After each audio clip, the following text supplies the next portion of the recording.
Hermanos, qué gusto es tenerles y poder verles en el día de hoy. Y quiero darle la bienvenida a cada uno de ustedes. Gracias por acompañarnos a este servicio de la Iglesia Camino de Gracia y tener esta linda oportunidad de poder considerar el consejo de la palabra de Dios. Si me acompañan con Biblia abierta, por favor, al libro de los Salmos, en el capítulo 32, donde hoy oiremos la palabra de Dios. Salmos, ahí en el capítulo 32. Recuerdo hace años atrás un servicio que tuve que presidir, un servicio memorial, de una hermana que durante un tiempo participó junto a nosotros en algún momento en la congregación. Pocos días antes de fallecer, a causa de un cáncer fulminante que le llevó a la eternidad, en menos de 6 meses, escribió una carta para que fuese leída en su funeral.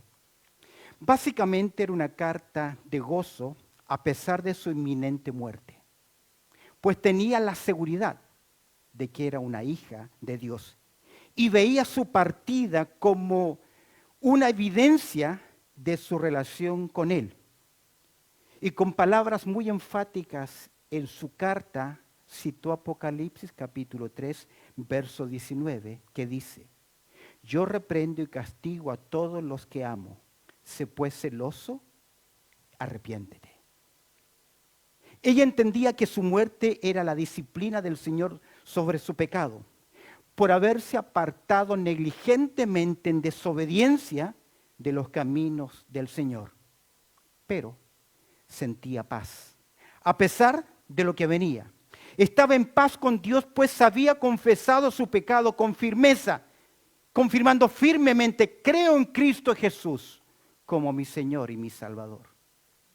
Su carta era una advertencia de no jugar con el pecado, sino confesarlo con arrepentimiento para experimentar el gozo del perdón de Dios. Y al considerar este salmo en el capítulo 32, podemos observar la experiencia de un hombre que reconoce las consecuencias de encubrir su pecado, pero a la vez la bendición de la confesión y del perdón de Dios en su vida. El subtítulo de este salmo se atribuye a David. Él es su autor. Y como este salmo pertenece a esta serie de salmos conocidos en las Escrituras como salmos penitenciales, como el Salmo 6, 32, 38, 51, 102, 130 y el 143, que son salmos que se caracterizan por ser salmos donde se confiesa el pecado y se experimenta arrepentimiento. Casi este Salmo 32 es compañero del Salmo 51. Aunque en este capítulo del Salmo 32 no se menciona cuál es el pecado de David. Usted y yo, que conocemos las Escrituras, sabemos que se refiere a 2 de Samuel capítulo 11, donde David comete adulterio y lo cubre con un asesinato. Este Salmo 32, con sinceridad y profundo dolor, el salmista reconoce su pecado oculto, pero también expresa la inmensa alegría de aquel que recibe el favor divino. Este salmo no solo expone la realidad de la culpa y la angustia del pecado, sino que también nos muestra el camino de la restauración espiritual. Porque la verdad, que el que piensa estar firme, mire que no caiga. Es interesante que si miras este salmo, va a aparecer el término masquil, que es interesante porque es un título que se clasifica como una enseñanza para ser meditada. En otras palabras, este cántico era un cántico para reflexionarlo, para meditarlo. Y ya que es una enseñanza, saquemos aspectos prácticos de este canto para nuestras vidas. Este canto de gratitud por el perdón de Dios. Y al considerar 4 claves en este caso, 4 claves para enfrentar nuestro pecado y disfrutar del perdón de Dios, quiero que observes conmigo el Salmo. Por favor, acompáñame con Biblia abierta al libro de los Salmos en el capítulo 32. Dice el texto lo siguiente. Bienaventurado aquel cuya transgresión ha sido perdonado y cubierto su pecado. Bienaventurado el hombre a quien Jehová no inculpa de iniquidad y en cuyo espíritu no hay ¿qué? Engaño. Mira lo que dice el verso 3. Mientras callé, se envejecieron mis huesos en mi gemir todo el día, porque de día y de noche se agravó sobre mí tu mano. Se volvió mi verdor en sequedad de verano. Mi pecado te declaré y no encubrí mi iniquidad. Dije, confesaré mis transgresiones a Jehová, y tú perdonaste la maldad de mi pecado. Mira el verso 6. Por esto orará a ti todo santo en el tiempo en que pueda ser hallado. Ciertamente la inundación de muchas aguas no llegarán estas a él. Tú eres mi refugio, me guardarás de la angustia, con cánticos de liberación me rodearás. Te haré entender y te enseñaré el camino que debes andar. Mira, sobre ti fijaré mis ojos. No seas como el caballo o como el mulo sin entendimiento, que han de ser sujetados con cabestros y con frenos, porque si no, no se acercan a ti. Muchos dolores habrá para el impío, mas el que espera en Jehová le rodeará la misericordia. Alegraos en Jehová y gozaos justos.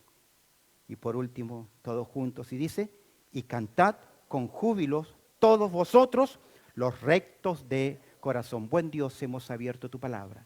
Y en esta hora quiero implorar tu gracia y tu bendición para poder comunicarla, Señor, de corazón al corazón, lo que tú hoy quieres hablar a nuestras vidas. Pues encomendamos este tiempo, orando a través del precioso nombre de Cristo Jesús. Consideremos juntos 4 verdades para enfrentar nuestro pecado y disfrutar del perdón de Dios. 4 verdades claves que encontramos acá para enfrentar nuestro pecado y disfrutar de esta forma del perdón de Dios. ¿Cuál es la primera clave? Versos 1 y 2, el salmista nos hace ver acá la dicha del perdón de Dios. Comienza con la bendición, la dicha de aquel hombre, de aquella mujer que experimenta realmente el perdón de Dios. El verso 1 dice lo siguiente: bienaventurado aquel cuya transgresión han sido perdonadas y cubiertos ¿qué? Sus pecados. Comienza con una palabra muy conocida. Bienaventurado. 2 veces se repite en el verso 2 también, que significa doblemente feliz o dichoso. Y es interesante porque esta palabra va a recorrer a través del libro de los Salmos 26 veces. ¿Recuerdas el Salmo capítulo 1? Verso 1, ¿cómo comienza? Bienaventurado el varón, feliz. Describe a aquella persona que va caminando gozosa en la vida porque tiene una comunión con Dios. Y aquí vemos la bendición, la dicha del perdón de Dios. ¿Por qué? Porque el salmista dice, bienaventurado aquel cuya transgresión, su rebelión, su pecado. ¿Sabes qué es interesante? Que en Éxodo capítulo 22 esta palabra es traducida como fraude y que va a describir en Éxodo capítulo 22 verso 9 el delito de la posesión ilegal de una propiedad. Y me llamó mucho la atención el delito de la posesión ilegal de una propiedad. Porque la experiencia de David, él usurpó, él tomó algo que no le pertenecía. Las Escrituras claramente nos dicen que él se apoderó de la mujer de Urías, Eteo. Pero a pesar de la gravedad del pecado, en estos versos él señala el perdón de Dios, ya que el texto dice, bienaventurado todo aquel, y agrega, cuya transgresión ha sido ¿qué? Perdonada. Y cubierto también, ¿qué cosa? Su pecado. Aquí el pecado no es la acción de rebalar, sino aquí es un pecado hecho deliberadamente. Y esa fue la experiencia de David. Pero aquí David está reconociendo ¿qué cosa? La gran bendición, la dicha del perdón. Observa el verso 2. Nuevamente nos dice, bienaventurado el hombre a quien Jehová que no inculpa de iniquidad. Sabemos que el pecado tiene que ser castigado. Aún en nuestra conciencia lo sabemos. Porque cada vez que cometemos un pecado, una acción incorrecta, nuestra conciencia nos acusa de pecado. Pero vemos acá la dicha doblemente feliz, dichoso, bienaventurado, aquella persona a la cual Dios considera como sin culpa. No hay en su contra cargos reales, porque han sido borrados sus pecados. Ahora, ¿cómo es posible? Mira lo que dice el verso: bienaventurado el hombre a quien Jehová no inculpa de iniquidad y en cuyo espíritu, ¿qué dice? No hay engaño. La idea no hay engaño es no hay nada oculto. En otras palabras, como dice la Nueva Traducción Viviente, los que llevan una vida totalmente en transparencia. Me llama mucho la atención que en estos dos versículos se utilizan tres términos para describir el pecado. Se le llama transgresión, pecado e iniquidad. Y David sabe que él estuvo ahí. Pero el énfasis de estos versículos es la dicha del perdón de Dios, la primera gran verdad que todos nosotros debemos conocer para enfrentar la realidad de nuestro pecado. La transgresión, el pecado y la iniquidad describen la rebelión, el fracaso, la perversidad delante de Dios, pero por obra, aquí encontramos la idea, pero por sobre todo el fracaso, sobre todo el fracaso humano que vemos acá, su pecado, se enfatiza la dicha de aquella persona a la cual Dios le ha perdonado, porque le han sido borrados y quitados sus pecados. Ahora, queridos, el ser humano no debe intentar cubrir su pecado. ¿Sabes por qué? Porque es imposible. Me llama mucho la atención que Dios, hablando a través del profeta Jeremías, allá en el capítulo 2, verso 22, dice así: aunque te laves con lejía y amontones jabón sobre ti, la mancha de tu pecado permanecerá aún delante de mí, dijo Jehová el Señor. Porque no podemos ocultarnos ante los ojos de Dios. Tal vez lo podemos ocultar ante los sapos, o los sapos de la iglesia, o alguien más. Pero ante los ojos del Dios, que todo lo ve, es imposible. Ahora, si no lo podemos ocultar, si ahí está la realidad de mi pecado, ¿cómo es posible que el hombre pueda alcanzar el perdón de sus pecados? Queridos, usted y yo lo sabemos, porque la sangre preciosa de Cristo Jesús, aleluya, ¿qué? Nos limpia de todo pecado. ¿A quiénes? ¿A quiénes acudimos por fe? A Cristo Jesús, reconociendo que nada somos y que solamente Él puede lavar. Ahora es interesante que estos mismos dos versículos que son mencionados acá en el Salmo capítulo 32, Pablo los va a mencionar en Romanos capítulo 4, versos 7 al 8, para ilustrar la bendición de aquella persona que sus pecados han sido perdonados. Y esa es, ¿sabes qué? La gracia del Señor.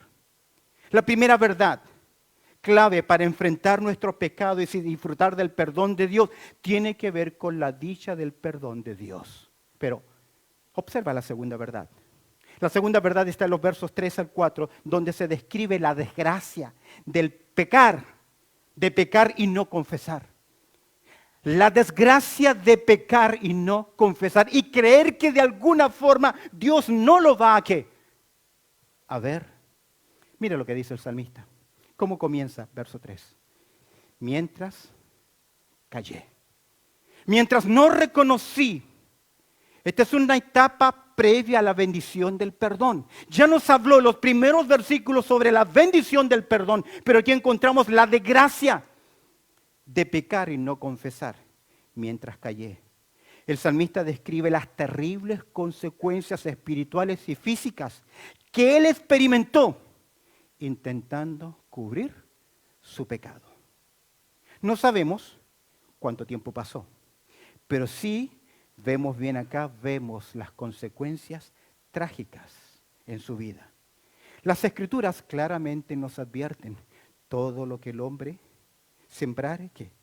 Eso también segará. Aún más, Dios le dijo a la nación de Israel por boca de Moisés en Deuteronomio capítulo 28, la obediencia trae consigo bendición, desobediencia trae consigo juicio. En Números, en el capítulo 32, verso 23, Dios le dijo a la nación de Israel, sabed pues que vuestro pecado os alcanzará. El pecado te atrapa, te alcanza, te atrapa y luego arruina tu vida. Toda acción tiene sus consecuencias y mira lo que dice el salmista. Antes de describir la dicha del perdón, antes de disfrutar de ese perdón, el salmista cae acá en la desdicha, en la desgracia de pecar y no confesar. Pues el texto dice, mientras callé, ¿qué ocurrió? ¿Se envejecieron mis huesos? Míralo. Y en mi gemir todo el día. Describe el deterioro físico. Vino sobre él la mano de Dios, fue tratado severamente. Aquí hay severidad. Se envejecieron mis huesos, en mi gemir todo el día. Mira el verso 4, porque de día y de noche se agravó sobre mí tu, ¿qué? Mano. Él está experimentando en su cuerpo, en su vida, las consecuencias. Mejor dicho, las desgracias de pecar y no confesar. David físicamente estaba agotado, sin fuerzas y emocionalmente gemía como un león en severo dolor y agonía. ¿Puedes imaginar este cuadro? Esta angustia, este dolor. Dice el verso 4, se volvió mi verdor ¿en qué? En sequedad de verano. Descripción física del debilitamiento o de algún tipo de enfermedad que él experimentó. Y él sabe. Y quienes pecan saben, no necesita intérprete, usted lo sabe. También puede ser esto una descripción poética del peso o en una conciencia que se siente culpable cada día por no confesar, por ocultar su maldad. Salomón describe algo interesante en Proverbios capítulo 28, verso 13. El que encubre su pecado no prosperará. Y aquí vemos la vida del salmista. De hecho, en el capítulo 38, en el verso 8, el salmista escribe, estoy debilitado, molido en gran manera, gimo a causa de la conmoción de mi corazón. No solamente problema físico, sino que hay también un problema de conciencia, un problema espiritual. Escúchame bien. El problema físico del salmista es el acto de misericordia de Dios sobre su Hijo.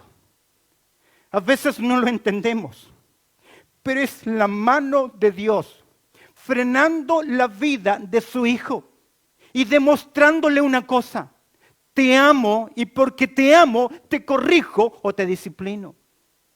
Apocalipsis capítulo 3, verso 19, el texto que citaba esta hermana que mencioné al principio en su carta, dice, yo reprendo y castigo a todos los que amo, a los que amo.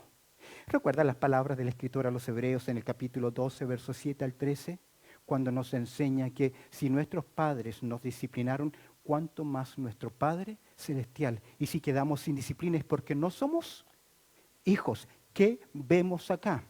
No simplemente vemos la dicha del perdón de Dios, sino que vemos la desgracia del pecar y no confesar. Y es la mano de Dios sobre la vida de su Hijo, que no quiere permitirle ir más allá. ¿Recuerdas la iglesia en Corinto cuando Pablo escribe en su primera carta en el capítulo 11, versos 30 al 31? ¿Y qué pasó con los Sánchez? Están débiles. ¿Y qué pasó con los Pérez? Se murieron. ¿Y qué pasó? Iba a decir con los Escárates. Están débiles. ¿Qué aconteció? Algunos estaban débiles, otros enfermos y algunos duermen. Cuando mis hijos eran pequeños, les corregí como dicen las Escrituras, porque les amaba, porque creo en la verdad y creo en la instrucción y porque eran mis hijos. 4 claves para enfrentar nuestro pecado y disfrutar del perdón de Dios. Ya hemos visto, en primer lugar, la dicha del perdón, los primeros 2 versículos. Hemos visto el verso 3 y 4, la desgracia de pecar y no confesar. Considera conmigo ahora la tercera verdad clave, versos 5 al 8. La determinación de pedir perdón a Dios. La determinación de pedir perdón a Dios. Esta sección se produce un cambio. En este cambio, aquí vemos la experiencia de David. Ya ha descrito su tiempo de silencio Y como guardó silencio, no confesó, no reconoció, el Dios del cielo siguió marcando su vida. Hasta que llegue este punto acá donde el salmista reconoce. Recuerda que es un masquil, es un salmo de instrucción, es un salmo de enseñanza. Debe girar ahora el escritor y nos presenta la lección de este canto. ¿Cuál es la lección? Mira el verso 5, el giro. ¿Cuál es? Es el salmista. Es David quien dice en verso 5, ¿qué cosa? Mi pecado te declaré. El pronombre personal indica que hay un giro en la experiencia del escritor. Finalmente él confiesa, da a conocer. La Nueva Traducción Viviente dice lo siguiente: finalmente te confesé todos mis pecados. Hay un reconocimiento. Dice el verso 5, mi pecado te declaré y no escondí, no encubrí mi iniquidad. No intentó minimizar ni ocultar la gravedad de su falta. Por el contrario, él lo reconoció. Siempre viene a mi mente esa cantante inglesa, española, que cantaba, soy rebelde porque el mundo me hizo así. Qué fácil es culpar a quién, a los demás. Es por eso que el Salmo 19, verso 12 dice, ¿quién entenderá? Dice, ¿quién podrá entender sus propios errores? Líbrame de los que me son ocultos. Déjame decirte algo. ¿Qué fueron las palabras de Adán cuando Dios lo confronta con su pecado? ¿Reconoce? ¿Qué dijo? Es tu culpa porque la mujer que me diste me dio de comer. Luego Eva, ¿qué dice Eva? La serpiente que me engañó. ¿No somos nosotros iguales?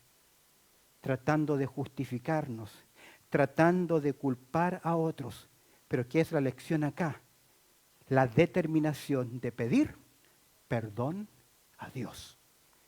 Dice el salmista, mi pecado te declaré y no traté de justificarlo ni encubrir mi iniquidad. Él reconoce su maldad, él reconoce su culpa, reconoce la gravedad de su acción. Dije, ¿qué dice el salmista? Confesaré mis transgresiones a Jehová. Sí, su decisión fue confesar. Ahora refuerza la decisión de expresar su pecado. Él va a confesar y dice, confesaré, voy a declarar mi transgresión delante de Dios. Como dice el Proverbio 28:13 que citaba, mas el que confiesa, se aparta, alcanzará misericordia. El que confiesa, se aparta, alcanzará misericordia. Esto me hace recordar en la decisión de un joven que en su vida loca finalmente topó fondo. Me refiero al hijo pródigo. Y cuando estaba en lo más bajo, lo más profundo, él dice, me levantaré e iré a mi padre. Diciendo qué cosa, le diré, Padre, he pecado contra el cielo y contra ti. Porque sintió las manos de Dios, como David siente su experiencia. Déjame decirte algo.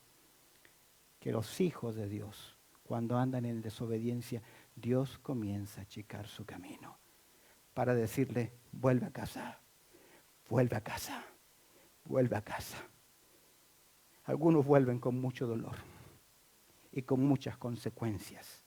Es por eso que el salmista dice, confesaré mis transgresiones. Y confesar no es decir, sí, Señor, pequé. Confesar significa en arrepentimiento, estoy de acuerdo contigo, Dios, que mi acción es una rebeldía, he pecado, estoy en desobediencia. Ya que 1 de Juan capítulo 1, verso 9 dice que si confesamos nuestros pecados, ¿qué? Él es fiel y justo para perdonarnos y limpiarnos de toda maldad. Mi pecado te declaré y no encubrí mi iniquidad. Dije, confesaré mis transgresiones, ¿a quién? A Jehová. Y mira, me encanta. Y tú perdonaste la maldad de mi pecado. Solo usted y yo sabemos cuánto Dios nos ha perdonado. Hay cosas que tal vez usted se llevará a la eternidad, que sabe que Dios le ha perdonado. Pero antes de la dicha del perdón está la desgracia. Y luego está la determinación de pedir perdón a Dios. Y tú perdonaste la maldad de mi pecado. Vuelvo a usar el mismo verbo del capítulo 1, perdón, perdonar. Se reconoce la acción de Dios que es el perdón de la culpa del pecador. Mira la consecuencia, mira el giro, mira lo que enseña ahora David, verso 6. Por esto, a consecuencia de que la persona experimentó el perdón. Por esto, David lleva ahora su enseñanza al terreno práctico. Y debido a lo dicho en los primeros 5 versículos, todo el penitente que sabe que ha fracasado y que está bajo la sentencia por su pecado y que confiesa a Dios, mira el consejo, ¿cuál es? La determinación de pedir el perdón de Dios. Orará a ti. Todo santo, ¿cuándo? En el tiempo en que pueda ser hallado. ¿No te llama la atención? ¿No es ese el énfasis en los salmos? Dios es lento para la ira y grande, ¿qué? En misericordia, pero todo tiene su tiempo. Tiene el deber, el pecador, tiene el deber de orar, de levantar el clamor hacia Dios antes de que llegue la devastación. Mira cómo se describe. Ciertamente la inundación de muchas aguas no llegarán estas a él. Ese torrente que hunde, que cubre.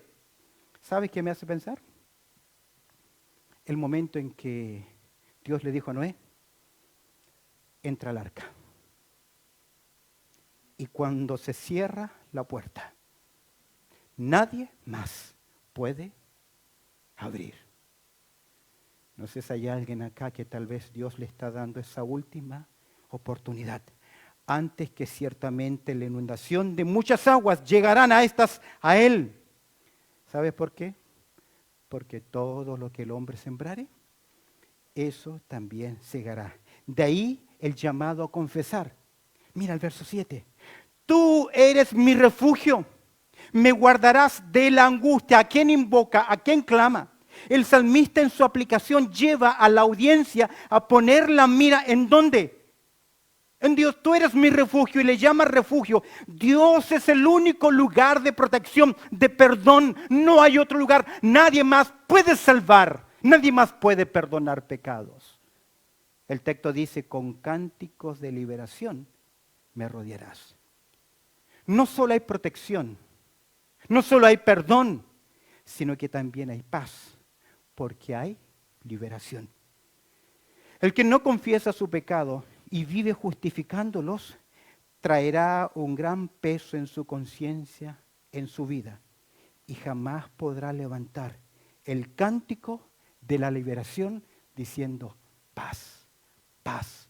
Cuán dulce paz es aquella que el Padre me da.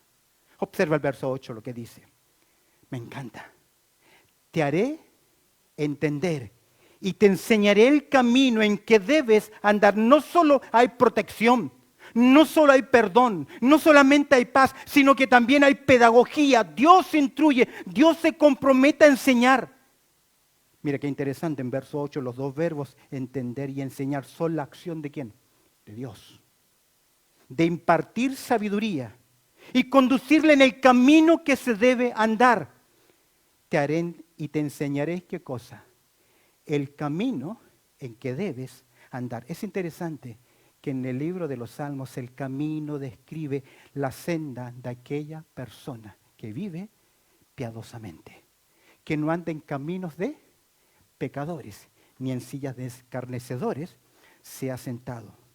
Todo creyente debe ser sensible, porque aquí vemos la determinación del pecador de pedir perdón y la acción de Dios. Te haré entender y te enseñaré el camino en que debes andar. Todo creyente debe ser sensible a la dirección del Señor en su vida. Estar atento a su voz. Estar atento a su cuidado. Porque Dios quitará las escorias de la plata para que la salga alhaja al fundidor. Y Dios va a utilizar su palabra. Siempre utilizará su palabra. ¿Está de acuerdo conmigo? Amén. No solamente Dios utiliza su palabra. Dios también utiliza su pueblo. Ya que hierro con hierro se abusan. Pero Dios también utiliza las pruebas. Los momentos difíciles. Te haré, verso 8, entender. Y te enseñaré el camino que debes andar. Observa lo que dice al final del texto. Sobre ti fijaré mis ojos.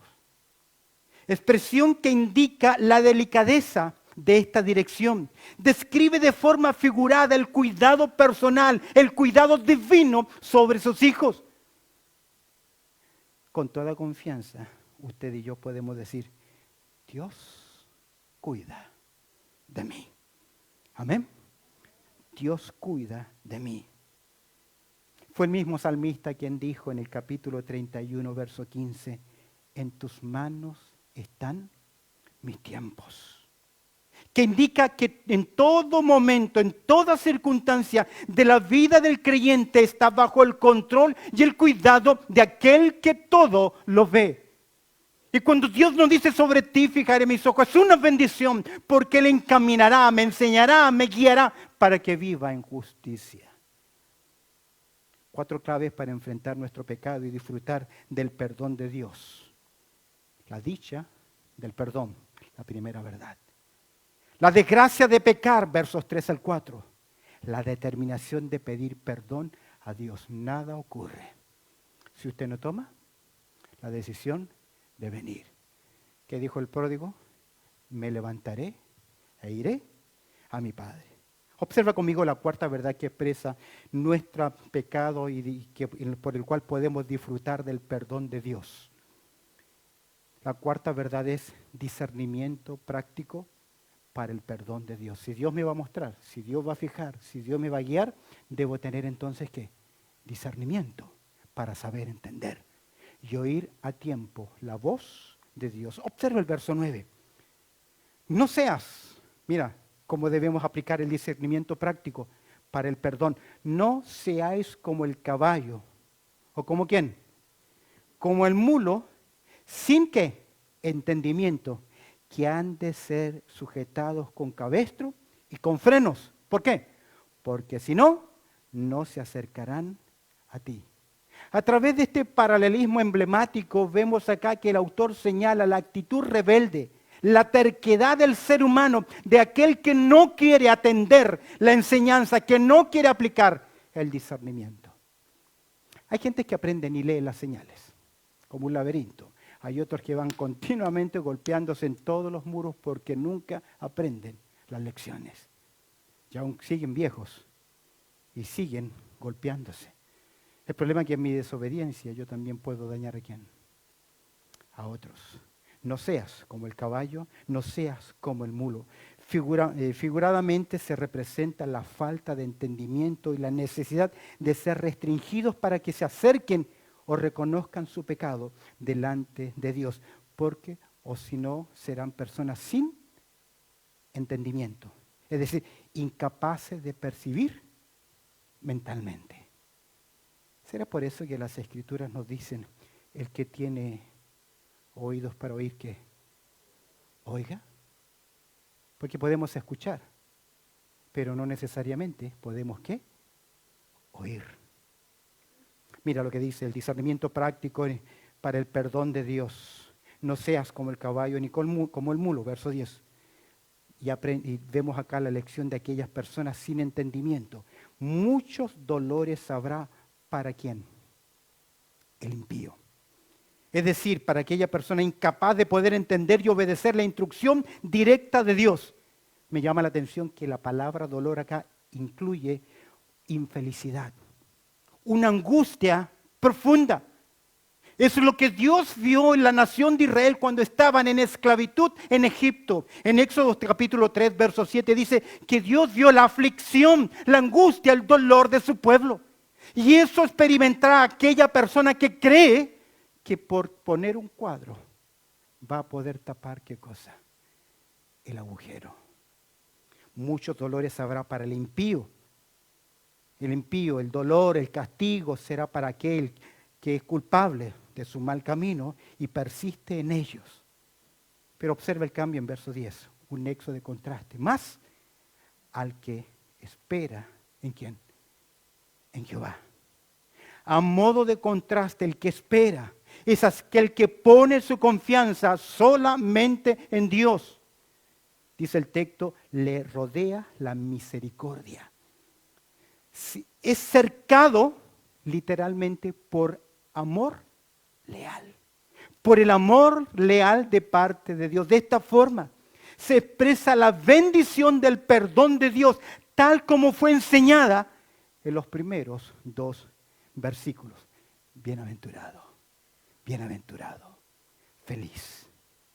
Esta es la gran bendición del perdón de Dios en la vida del pecador. Y ese amor fue expresado por Dios de la forma más sublime que hay. Cómo Dios expresó su amor sublime a la humanidad, a usted y a mí, que soy un pecador. ¿Cómo lo expresó?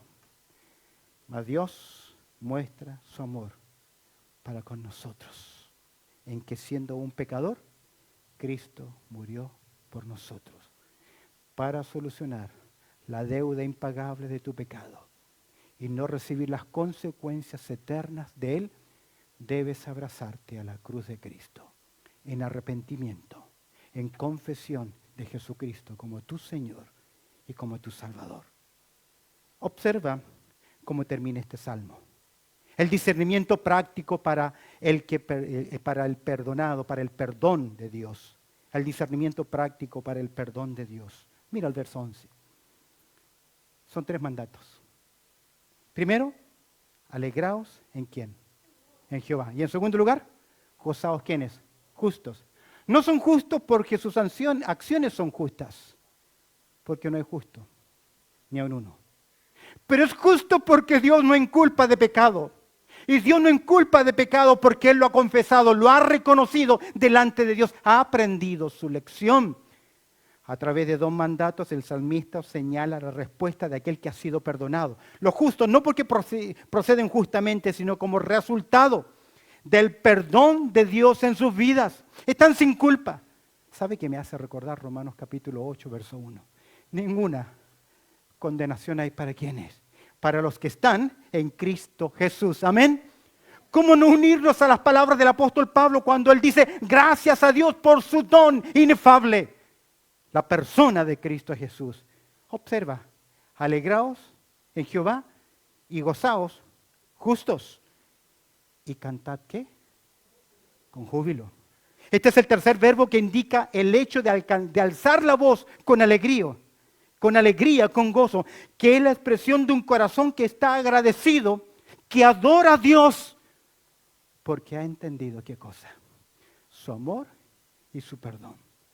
De hecho, ¿por qué amamos a Dios? Porque hemos entendido que Él nos amó primero.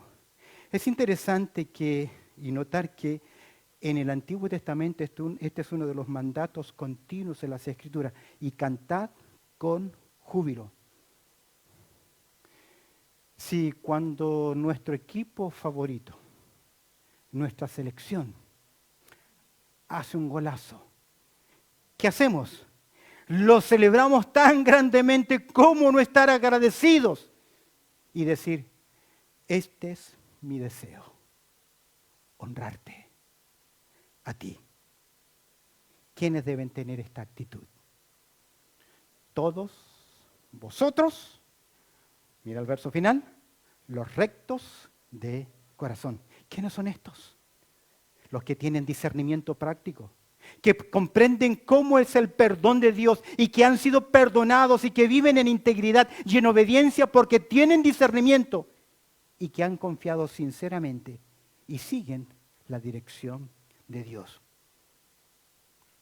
Porque han aplicado el discernimiento práctico para buscar el perdón de Dios en sus vidas.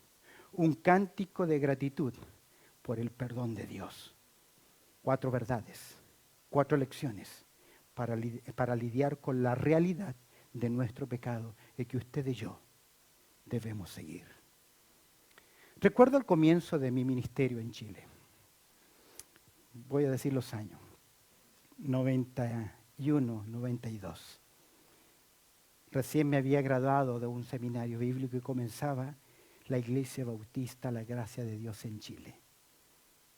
Recuerdo que después de una predicación una muchacha se acercó a hablar conmigo, con lágrimas en sus ojos. y con una pesada conciencia de pecado. Había tomado una terrible decisión: encubrir su falta, su pecado, para que nadie más lo viese. Y le pesaba la conciencia por lo que había hecho. Tuvimos la oportunidad de leer la palabra, de orar, pero pesaba sobre ella la decisión de haber quitado una vida. Era duro. Sus lágrimas corrían sobre su rostro. Leímos la palabra y precisamente leímos este Salmo 32. Le animé a confiar en Dios, confesar su pecado leyendo este Salmo. Ella confesó a Cristo como su Salvador personal. Ella pidió perdón a Dios y a pesar de sus recuerdos se fortaleció con las palabras del verso 5. A pesar de sus recuerdos de lo que había hecho. Verso 5 dice: mi pecado te declaré y no encubrí mi iniquidad. Dije: confesaré mis transgresiones a Jehová y tú perdonaste la maldad de mi pecado. Fueron sus palabras. El tiempo ha pasado. Dios le ha perdonado, le restauró. Hoy disfruta de una preciosa familia. ¿Por qué? Porque ella decidió, primero, disfrutar del perdón de Dios. La primera verdad. Y a pesar, segunda verdad, de la desgracia de su pecado. Porque en un momento de su vida determinó pedir perdón a Dios. Tercero, aplicando, cuarto, el discernimiento práctico de reconocer y confesar su pecado delante de Dios. Hoy tiene paz. Hoy tiene paz. Y disfruta de una linda familia. ¿No fue nuestro Señor Jesucristo quien dijo: a quien más se le perdona, más ama? Es por eso que Proverbios 28:13 dice lo siguiente: el que oculta sus pecados no prosperará, pero el que los confiesa y se aparta de ellos, ¿qué? Alcanzará la misericordia de Dios. Por favor, lee conmigo el verso 1 del Salmo 32. Conmigo. Dice: bienaventurado aquel cuya transgresión ha sido perdonada y cubierto su pecado. 4 verdades que aprendemos, 4 verdades claves para enfrentar nuestro pecado y disfrutar del perdón de Dios, del Salmo 32, que es un cántico de gratitud por el perdón de Dios. Yo no sé si hoy aquí hay alguien que necesita reconocer su pecado y pedir a Dios, porque no hay nada oculto que tarde o temprano salga a la luz. Pero también es un momento importante para reflexionar. Si no has recibido el perdón de tus pecados, ¿por qué no confiesas a Cristo como tu Salvador, como el Señor de tu vida, viniendo a Él en arrepentimiento? Oremos. Bendito Padre Celestial, tú conoces nuestras vidas y nuestros corazones y lo que hoy has hablado en nuestras vidas. Te agradezco, buen Dios, por tu palabra. Te pido tu bendición y que tu palabra y tu Espíritu Santo obren libremente en el corazón de cada uno de nosotros, sacando nuestras verdades prácticas para nuestras vidas. Pues oramos dándote muchas gracias a través del precioso nombre de Cristo Jesús. Amén y amén. Muchas gracias, hermanos, por su atención.